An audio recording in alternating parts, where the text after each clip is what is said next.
I have a long-term, like a 5-year plan. Then, ideally around that time, it would be nice, I think, to meet my husband kind of around then. Do you know what I mean? So like maybe 2027, end of 2027, or in that year would be great. I need a man.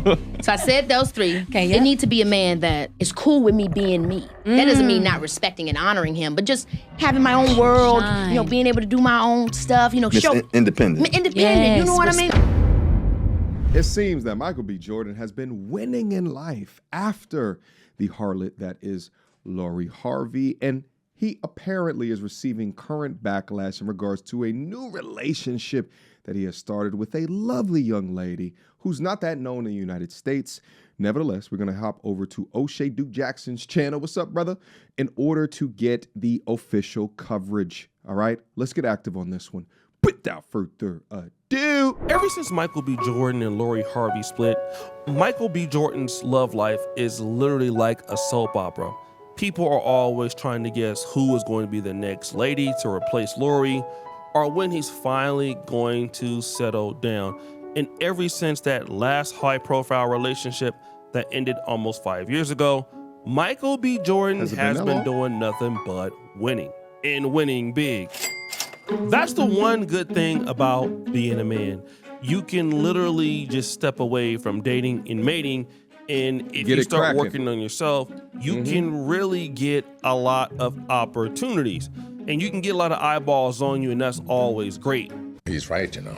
But sometimes the eyeballs that you get on you may not be what you want to settle for.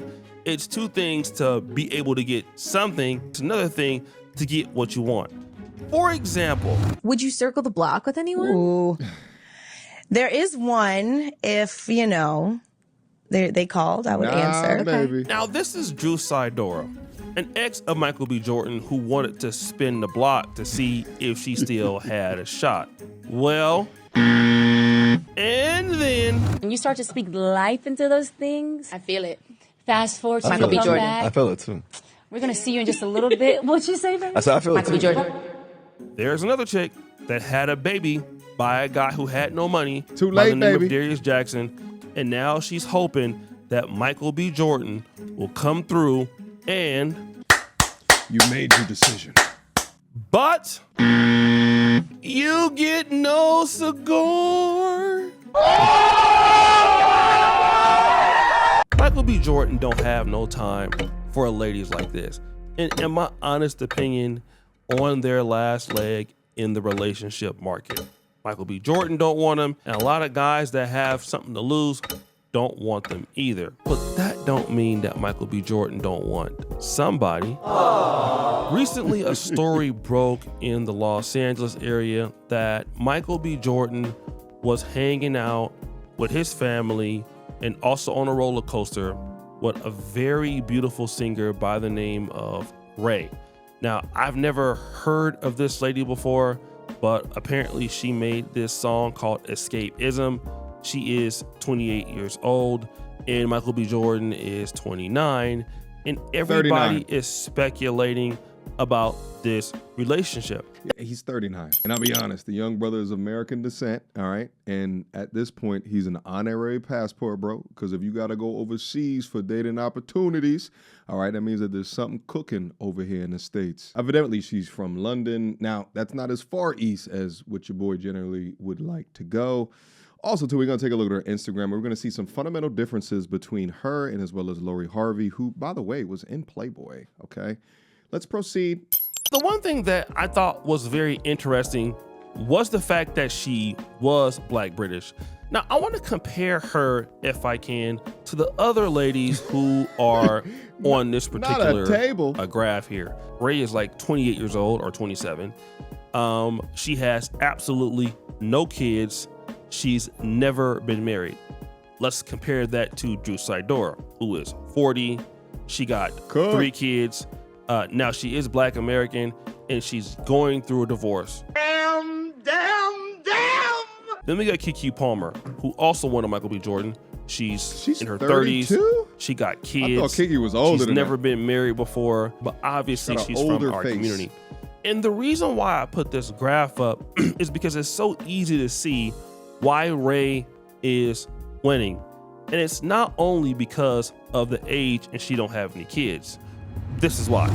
It's a manifesto. You want a husband in 2 years. And how should she respond to this? Do you know what? I think I have a long-term, like a 5-year plan. Then, ideally around that time, it would be nice, I think, to meet my husband kind of around then. Do you know what I mean? So like maybe 2027, end of 2027, or in that year would be great. Now, Ray's parents, Paul and Sarah Keene, they are still together. This makes a big deal. They met at church as a couple, and that's how they had Ray. Okay. And when we look at what Ray is saying here, she's looking for a husband. Seems like I'm going to say sweetheart. this and mean no disrespect. I hardly ever hear young Black American women saying that I want to meet my husband, in 2026, like by the time I'm 30.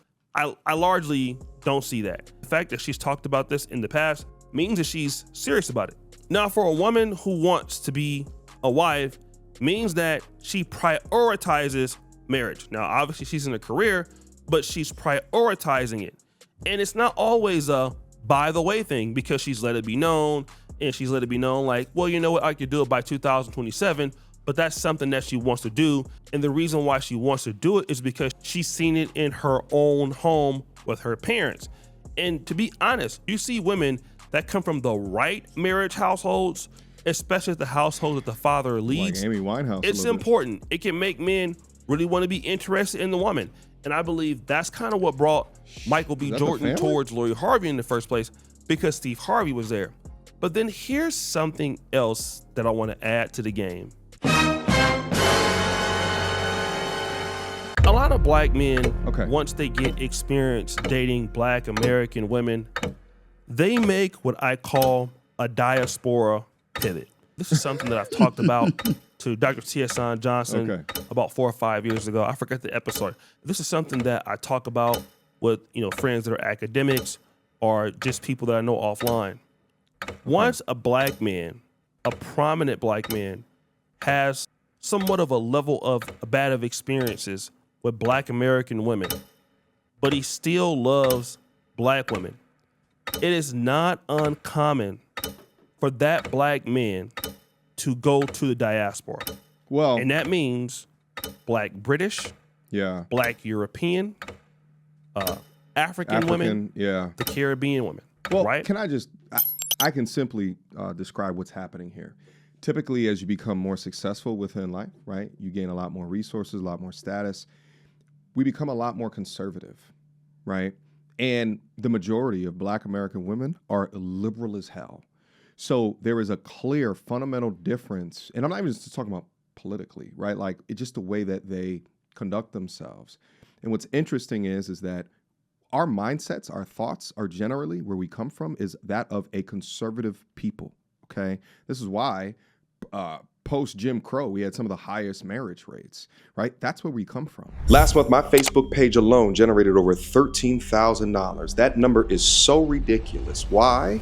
Because I did absolutely no work in order to achieve that. But I put systems in play to earn that revenue. Now, there's a very important definition here. It's called resting revenue rate. How much money do you earn in a month at rest, not doing a damn thing? Because at least on my Facebook page alone, it's $13,000. Now, what's also crazy about that is I'm not a Facebooker. I'm a YouTuber. Majority of my money comes from YouTube and as well as ad sponsorships. The Facebook stuff is just the icing on the cake. But just the icing on the cake alone, I'm financially independent because it damn sure don't cost me $13,000 a month to live. Come copy my system of how I earn between $50,000 and $100,000 each and every month. Go to viral2value.com to pick up my curriculum and join my community, where we also do live calls, Q&As, to answer all of your guys' questions on your content creation journey. Now, specifically taking a look at Michael B. Jordan and like a Lori Harvey, right? Like, Lori Harvey should have been in that table that we saw earlier as well, right? Because you already know the shady past in history, right? It should have had her dating history, the futures, this, that, and the third, right? Like, wasn't Diddy in there as well, or Diddy's son or some weirdo-ish like that? But then also Steve Harvey, 3 different wives, and even though that's not her pops, right? It's her stepfather, but this is the ilk that she's coming from in comparison to this young lady whose parents are still married. And if you take a look at the digital footprint of the young lady, all right, 5.1 million followers. Okay, what you're seeing is not the city girls type of attire and or behavior, right? You're seeing elegant gowns and dresses and yeah, like this is a dope profile. Look at this. Look at this. Go ahead. She's not licking, flicking, sticking. All right, talking about money, make me come, right? Like, or telling bastards to spend that shit, right? Way more conservative, at least from a digital media footprint perspective, a lot more conservative attributes here. Now, this in comparison to Black American female singer-songwriters, I don't know, pull them out the hat. Doja Cat, okay, SZA, all right. Where else you want to go with it, baby? I can tell you this is a big, big deal. When I lived in Europe, it wasn't uncommon to see the Black American brothers getting a chick from Black Amsterdam. And even though you may not think that that exists, it does. Yeah. A black chick from Switzerland, a mixed chick from Manchester. It happens all the time. And this is not to say that problems will not be there, but it is a change in the temperature in the relationship. Another popular thing right now is the Afro-Latino community. You know, you got the Dominicans, you know, you got the Black Colombians. And when you see a man quietly doing this, it says certain things. Number one, I still prefer a woman that has some ties to the Black world. That's what I want. And that could be mixed, it could not. But I don't want to give up on Black women all the way. But I will not deal with Black American women. I will not put up with the kind of relationship that I might get from Drew Sidora or that I may get from Keke Palmer. And remember, Keke Palmer was the one that said this in the Russell Wilson episode. I need a man. So I said those three. Okay, yeah. It needs to be a man that is cool with me being me. That doesn't mean not respecting and honoring him, but just having my own world, you know, being able to do my own stuff, you know, show independent. Independent, yes, you know what I mean? She's looking for a man that will allow her to have free reign. Dog, but see, that's to kind the of do problem. whatever she feels like doing. And let me also describe why that's the problem as well, because I made a statement earlier in terms of, you know, as you gain a little bit older in status and money, you turn a little bit more conservative. And really what underpins all of that is family.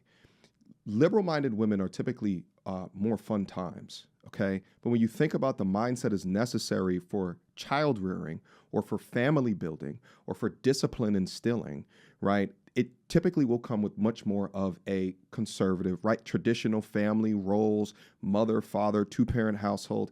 That's what underpins that. So if a man is considering for long-term, right, or legacy building, there's typically a mindset that is more aligned to that. And it is not the independent, strong, independent, right, I said independent, but you get what I'm saying. The queens out there that just want you to just accept me for being me as I live in my liberalness. And what do you mean? Megan Thee Stallion is twerking at the Kamala Harris rally, that strong Black woman. And you're just like, well, we raising daughters. I don't want nothing to do with this type of mindset because I don't want my daughter to be doing that. How about I think a little bit more intelligently about the person that I'm selecting so I'm not setting myself up for unpeace within my household. And largely, that's not going to happen for a man that is very successful. Now, it might have happened if you didn't have a kid already. But once you have a kid by a dude that's broke, there is no way, for the most part, you're going to get upgraded unless you're Sierra, and that hardly ever happens. And again, going back to this whole level of diaspora, you get everything that you need. For example, for the brothers out there that like the women that are like thick, okay? The South and Black women in America, from what we know, had the monopoly on ass. Not no more. That's what it was, right? A lot of Black men would just say, listen, you know, I love my sisters. I can't get along with them, but for whatever reason, I can't find a female that's built like a sister. And that's just largely not true anymore. You even got a white woman built like that. Okay? I'm just using it as an example. Can I just talk about real quick? I did a study abroad in Finland. Oh, Helsinki, Finland. I understand. And god damn, I was walking. This is like this is like 14 years ago at this point. I was down there in like 2012 during my study abroad, when I was getting my MBA, and I could not believe what I was witnessing down there. Oh, and there wasn't a big back in sight, baby. I'm talking about, I'll go to the gym and I'm just sitting here looking around and I'm just like, where did these come from? Okay, they're not even built like this in America. All right, but they got a heavy workout culture over there. And I was surprised as well as delighted. Oh, you understand what I'm saying? For a Nordic country like that? Oh, I was floored. I could not believe it. Now, while presently surprised over there, it's still not to the amount of degree which you might see in Atlanta, but also what you'll see in Atlanta is thick on the backside, but then also thick on the front side as well. And I'm not talking about the mammary gland, I'm talking about the stomach, baby. Right? Your butt gonna be thick when your stomach that goddamn big backed as well. Those two things happen to be related, right? After the fat stores in the hindquarters, it's gonna go straight up to their stomach. And that just seems to be the reality of the situation. I just wish that we had more of a workout culture up here, because if you take away all of the big backs, this might be one of the most beautiful places in the country, if not the world, hands down. You can get a lot of the same stuff from overseas, or if you're dealing with different women in America.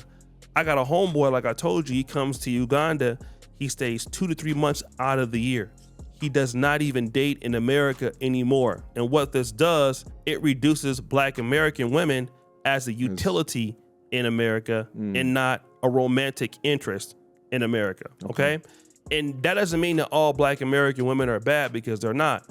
But what happens is once they experience something different, the only thing that they can be is utility. That means I work with Black women in America.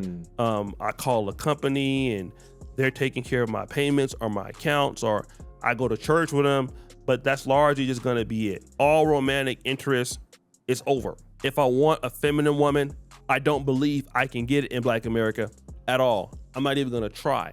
I'm not even gonna think about doing that. Let me find a woman in which she already has those capabilities. And like I always wanna tell women all the time, man, nobody has time to work with you on your femininity. I'm gonna say it again for those in the back. Nobody has time for anyone to work with you on your femininity. If you don't have it right now, you just don't have it. And if it's a guy that's successful, somebody else got it. Yeah. And I'm gonna tell you. And it's not even like don't got it. What it is that they practice a lot of selective femininity, right?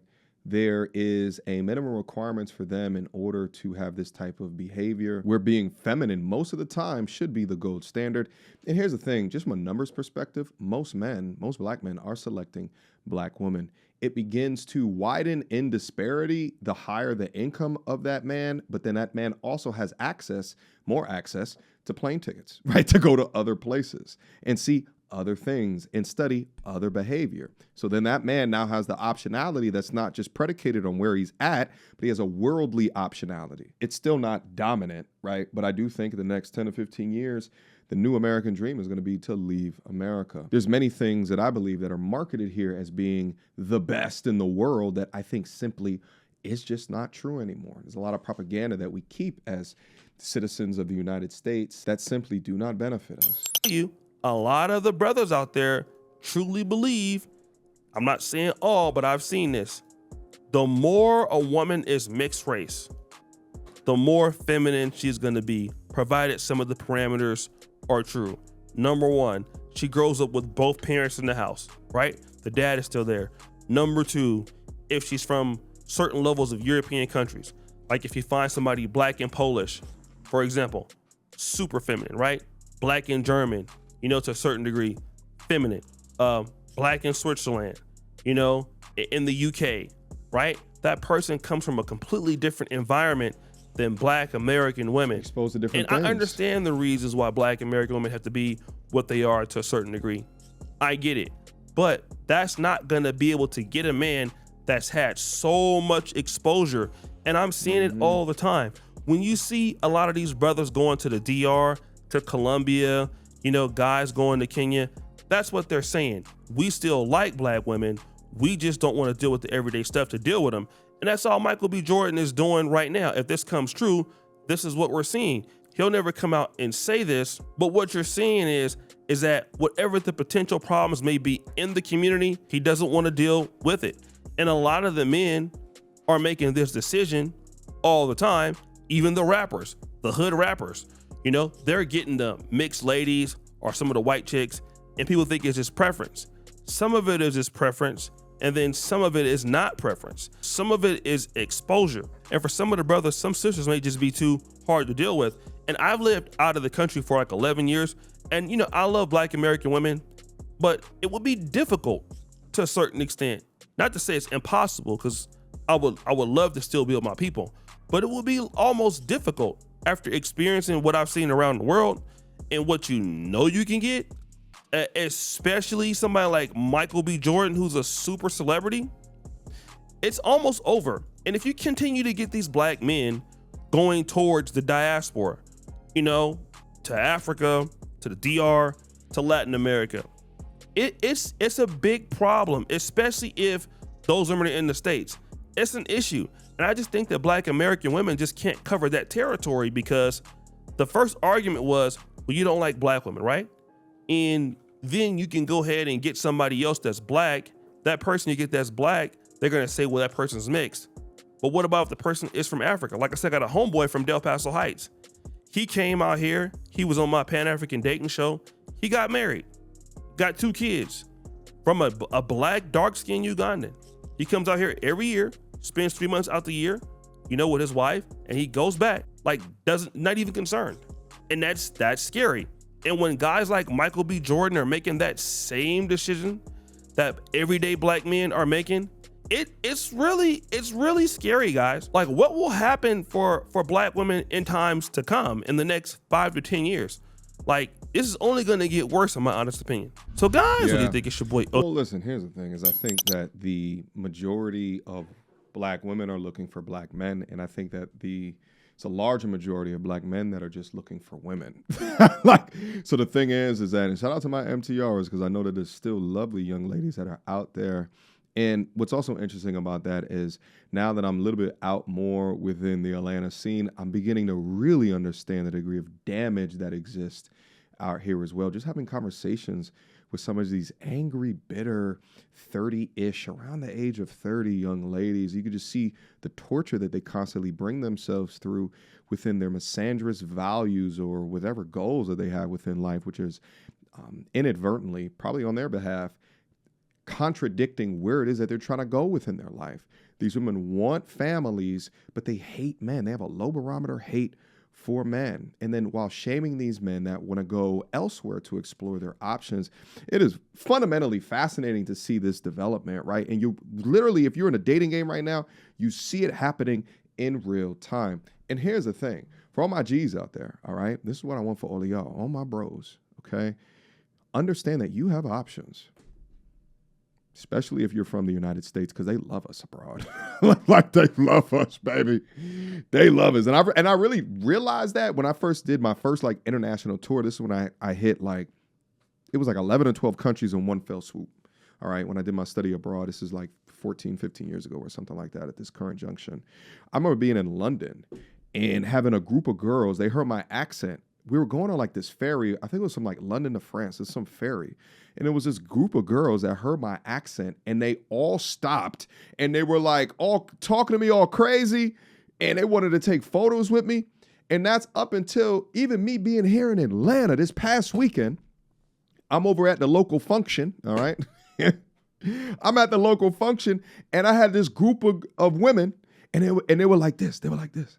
And I walk over there, and I'm just thinking like, okay, maybe they recognize me from the channel, because that's generally how. And they were like, hey, and I heard an accent. They were like, hey, we're from Mexico, and we just love the way that you look. And I'm like, maybe I need to go to Mexico sometime. So we take photos and everything like that. They're a little bit older than me as well, okay? And I don't know, but they were just cool. They were just pleasant. And I'm just sitting over here thinking to myself, like, these, international people, that look at my skin color, my complexion, they hear my voice, they hear my accent in the USA. It's still popularized everywhere else, right? Like, a lot of media comes from here, right? And all the other players in the world kind of sift off of that media. It's less so in different places, depending upon the place. But you understand my point. But we have been blessed with the ability to explore with these options. Don't just limit yourself to one dating market that you are currently in. Expand your perspective. Y'all hear all of my stories about when I went down to Thailand. Even though my time down up in there, I spoke at it from a perspective of it not being about women, but what I talk about, life, lifestyle, walking into places and just being smiled at. Oh, it was just so stress-free and drama-free. And I want that for y'all. I want y'all to feel that as well. Because I think that once you get stuck into the rigmarole of this system, and I often think that the pressure of capitalism here can leave you stuck, right? Can leave you climbing for the next, right? On that hamster wheel of life that we often talk about. But you're not limited. You may feel stuck, but you're never limited. As long as you budget correctly, you schedule correctly, you work correctly, the possibilities are simply endless. And I was reminded of this within my time in Thailand, and then coming back now, it's completely changed, some of my life goals and as well as directions. Okay. But anyway, I'm digressing from this entire video because it was about Michael B. Jordan. Nevertheless, guys, let me know what you think down in the comment box down below. I appreciate you guys for all that you do. And on that note, I'm about to sign off. But yeah, guys, let me know down in the comment box down below what you think about the comments from myself, O'Shea, anything that you think about this particular story. But I appreciate you guys. I love you guys. Check out vibrantvalue.com. Link to it down in the description box down below if you want to copy what it is that I do to achieve all of this. Link to it down below. But yeah, until next time, peace. So without further ado, MTR, cut through the BS like we in charge. No cap with the rappers like steel bars. I'm packing and rapping like here we are. Mediocre tutorial reviews. Like, comment, share my views. Come up and I paid my dues. Big step in my black way shoes. MTR, he break it down, yeah, it's MTR. Check out the sound with his MTR. No one put it down like it's MTR.